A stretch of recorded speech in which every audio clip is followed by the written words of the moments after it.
Hey everybody, it's Tiffany from Quilter's Workshop, and today we're going to be doing a coffee canister and we're going to be making a label for it with the silhouette.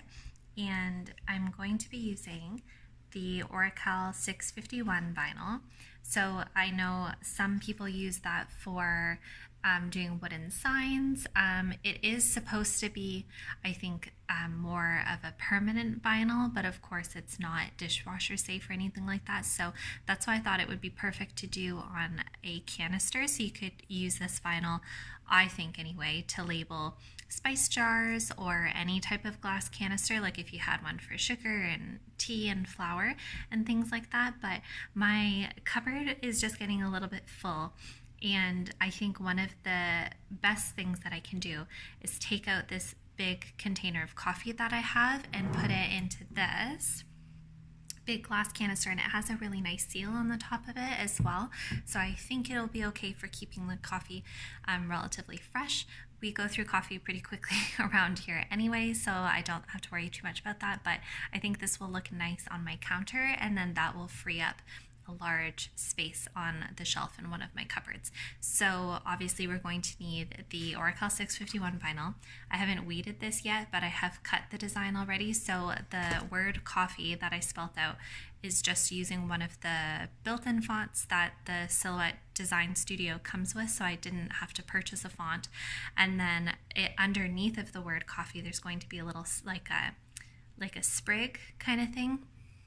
And that is part of a different design that I used on a doormat once. So I was just able to unweld that other design and then move that little sprig and size it down underneath the word coffee. So you'll see that after I weed it. Then of course you'll need some sort of glass jar or a canister that doesn't have any texture on it.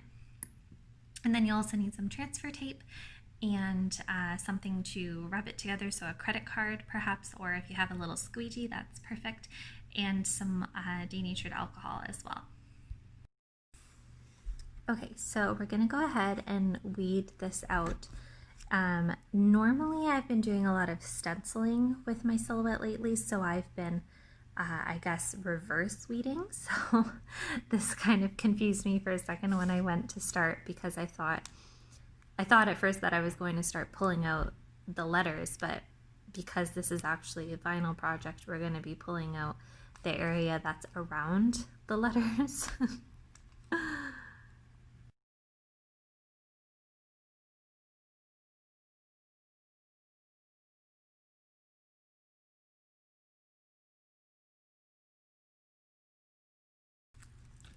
Okay, so we've got this big part off now, and we're going to go in and take out the insides of the letters. So now that I have it all weeded, this is what it looks like here.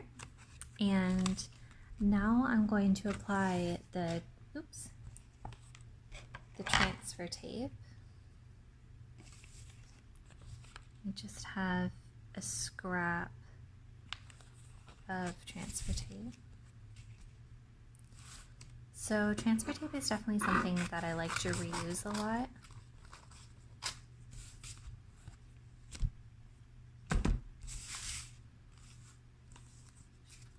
So I've reused this piece of transfer tape many times.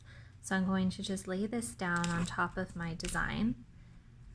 And first I kind of smooth it out with my hands, and then after that I'll take this little squeegee tool and rub that on.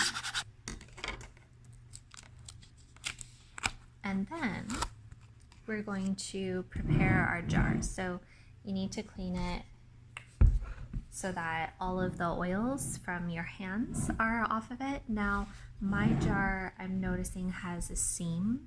So it has a seam here, and then it has one on this side too as well. So I'm going to be putting my design in the middle so that the seams are on the sides of it. You wouldn't want to put your design over top of the seam as the front, if that makes sense. So just be careful that you kind of look at it first, and then we're going to clean the area that we're going to put the design on. So for me, that's going to be this whole area here. Now when I purchased this, I already cleaned the inside of the jar, so as soon as I'm done decorating the outside of it, then it's good to go and ready for me to fill. think this would make a really good housewarming gift or a wedding gift as well. If you got those little sets of matching canisters, I think you can get them at Costco usually, with canisters with different sizes, and you could make all different little labeled canisters for someone's new kitchen or pantry organization. Items are always really useful. So now that I've cleaned this area so it doesn't have any oils from my hands on it, helps the vinyl stick better, we're going to peel off the backing so you can still see the Oracal paper backing on the back of the vinyl. We're going to peel this off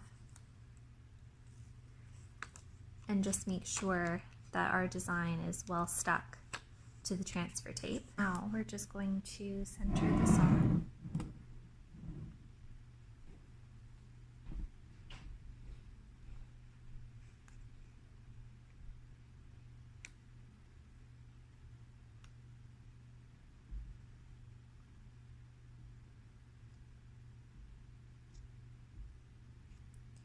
And I'm going to be starting in the middle,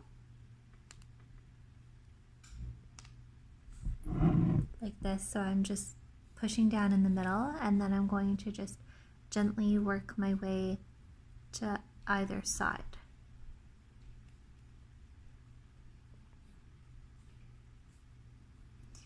Because the jar is curved, you don't want to just lay it down flat and push it down all at once, because you'll get a lot of wrinkles in your vinyl, so you just kind of need to help it along.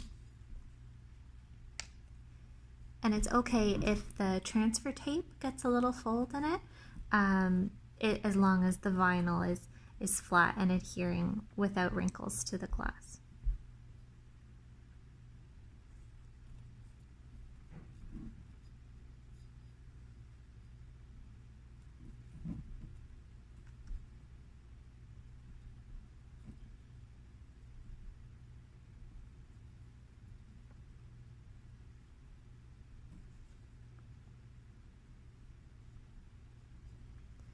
Okay, then you're going to peel the transfer tape off, and this can be a little bit finicky because sometimes it can try to bring that vinyl with it again. So because I have these very small areas that are very delicate, I'm going to have to work very slowly and carefully when I peel it off.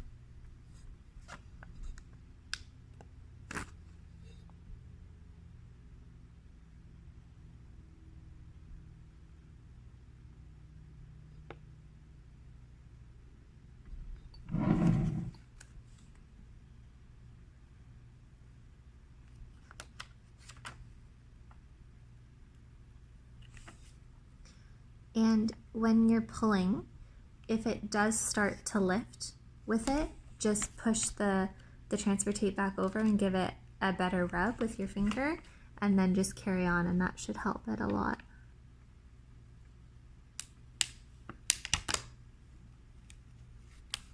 Perfect. And then because I'm going to keep reusing this piece of transfer tape, I keep the little back that it comes with, and I just rub it with my hands just to keep it like that until I need it again another time. But that's it.